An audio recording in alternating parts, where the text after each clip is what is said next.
Hello, my name is Lakeisha Burford, and I'm so excited today to tell you about my first love, fashion. I remember growing up, my grandmother raised me. She was one of the most fashionable women that I've ever known in my entire life. Growing up in the 80s and the 90s, I remember me and her having some of the same outfits. Some of those outfits she actually sewed herself. And that I just remember how spectacular we used to look together and how people used to compliment us. From that point on, I just really fell in love with fashion. Also, I remember her taking me to different events and entertainment events, and I realized from that moment on that entertainment and fashion really went together. From there on out, I just decided, hey, I started making some of my own clothes in high school.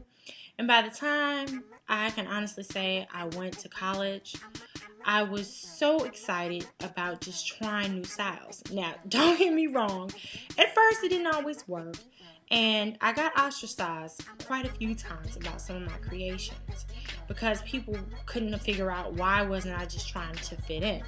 But I was never that person who wanted to fit in. I always had my own style, I always was in my own class, and I always just walked on my own tunes basically.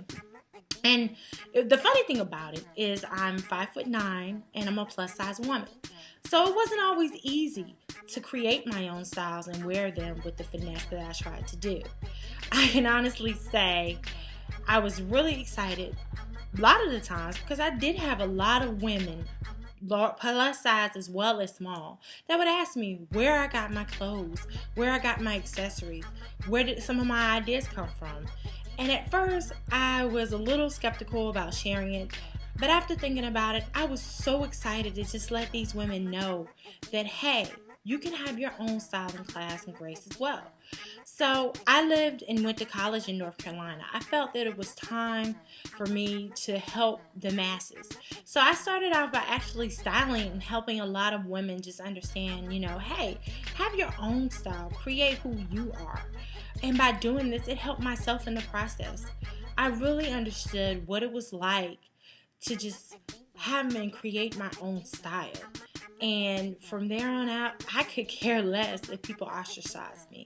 And over the years, even now, when I still go back to college, I have a lot of women that say, you know what, I will never forget you as one of the great style icons of our class. That is such an exciting and wonderful thing for me, especially being a plus size woman. So I can honestly say I want to bring that same style, class, and grace to the many others here within my area to just help to say, hey, we have style, we have class too. We don't have to fit in what American society says we have to be. Thank you. And I hope to see you all soon.